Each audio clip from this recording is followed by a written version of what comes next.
Hi అండి, అందరికీ నమస్కారం. అందరూ ఎలా ఉన్నారు? బాగున్నారా? నేను చాలా బాగున్నాను అండి. మీరందరూ కూడా చాలా బాగుండాలని మనస్ఫూర్తిగా కోరుకుంటున్నాను. సో ఇప్పుడు వినాయక నవరాత్రులు అయితే ప్రారంభమైపోయాయి.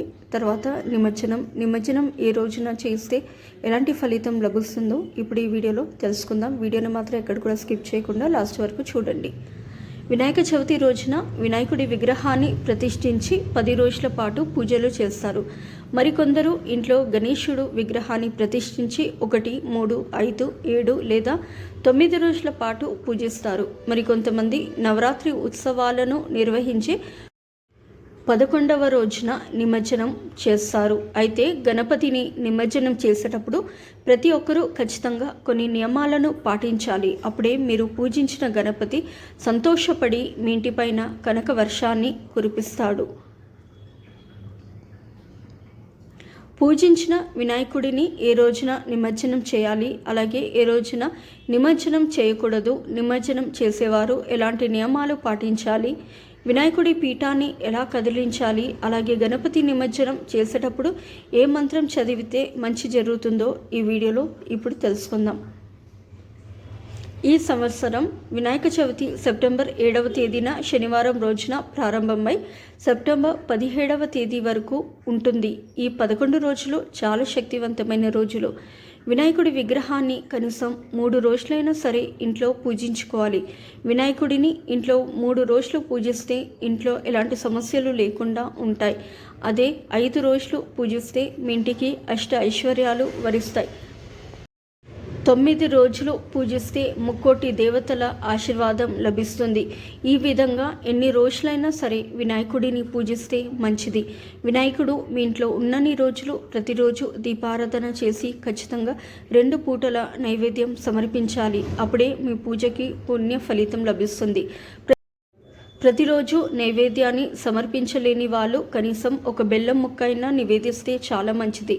మీ ఇంట్లో ఉన్న గణపతి విగ్రహాన్ని నిమజ్జనానికి తీసే ముందు స్వామివారి విగ్రహాన్ని కుడి చేతితో పట్టుకొని 3 సార్లు కదిలించాలి. పూజలో ఉన్న ఆకులను పువ్వులను కూడా తీసి స్వామివారితో పాటు నిమజ్జనం చేయండి. అయితే పూజలో పెట్టిన పాలవెల్లిని మరొక పూజకు ఉపయోగించుకోవచ్చు, లేదా పాలవెల్లిని కూడా నదిలో నిమజ్జనం చేయొచ్చు. అయితే మన ఇంట్లో ఉన్న గణపతి విగ్రహాన్ని తీయాలంటే సాయంత్రం 6 గంటల నుండి 9 గంటల సమయంలో స్వామివారికి దీపారాధన చేసి విగ్రహాన్ని తీయవచ్చు, నిమజ్జనానికి తీసుకెళ్లవచ్చు. ఇక వినాయకుని పూజలో పెట్టిన బియ్యంతో పరమాన్నం తయారు చేసి ఇంట్లో ఉన్న ప్రతి ఒక్కరూ నైవేద్యంగా స్వీకరించాలి. అలాగే కొన్ని బియ్యంతో అక్షింతలు తయారు చేసి మీ పూజ గదిలో పెట్టుకోండి. మంగళవారం అలాగే శుక్రవారం రోజున గణపతిని నిమజ్జనం చేయకూడదు. మీ గణపతి నిమజ్జనానికి తీసుకెళ్లే ముందు ఇంట్లో ఉన్న ప్రతి ఒక్కరూ స్వామివారికి నమస్కారం చేసుకుని 9 గుంజీలు తీయాలి. 9 రోజుల పాటు ఇంట్లో వినాయకుడిని పూజించడం కుదరని వాళ్ళు మీ ఇంటి దగ్గరలో ఉన్న గణపతి విగ్రహానికి మీ శక్తి మేరకు నైవేద్యాలను సమర్పించండి. అయితే గణపతికి సమర్పించే ఒక్కొక్క నైవేద్యానికి ఒక ప్రతిఫలం ఉంటుంది. వినాయక చవితి నాడు 1వ రోజున ఇంట్లో పూజ చేసేటప్పుడు ఖచ్చితంగా 3 రకాల నైవేద్యాలు ఉండాలి. తప్పనిసరిగా ఉండాల్సిన నైవేద్యాలు ఏమిటంటే కుడుములు, ఉండ్రాలు, పరమాన్నం. ఇక 2వ రోజు ఉదయం దీపారాధన చేసి అటుకులను నైవేద్యంగా సమర్పించాలి. అటుకులు నివేదంగా పెట్టిన వారికి ఆకస్మిక ధనలాభం వరిస్తుంది. 3వ రోజున పేలాలను నివేదిస్తే అప్పుల సమస్యలు తొలగిపోతాయి. ఇక 4వ రోజున చెరుకు గడలను సమర్పిస్తే అనవసరపు ఖర్చులు తగ్గి డబ్బు పొదుపు చేస్తారు. 5వ రోజున కొబ్బరితో తయారు చేసిన తీపి నైవేద్యాన్ని సమర్పిస్తే మీ ఇంట్లో ఉన్న వారికి ఎలాంటి అనారోగ్య సమస్యలు రాకుండా జీవితాంతం ఆయుర ఆరోగ్యాలతో జీవిస్తారు. ఇక 6వ రోజున నువ్వులతో తయారు చేసిన నైవేద్యం సమర్పిస్తే 7 తరాల ఐశ్వర్యం మీ ఇంటికి వరిస్తుంది.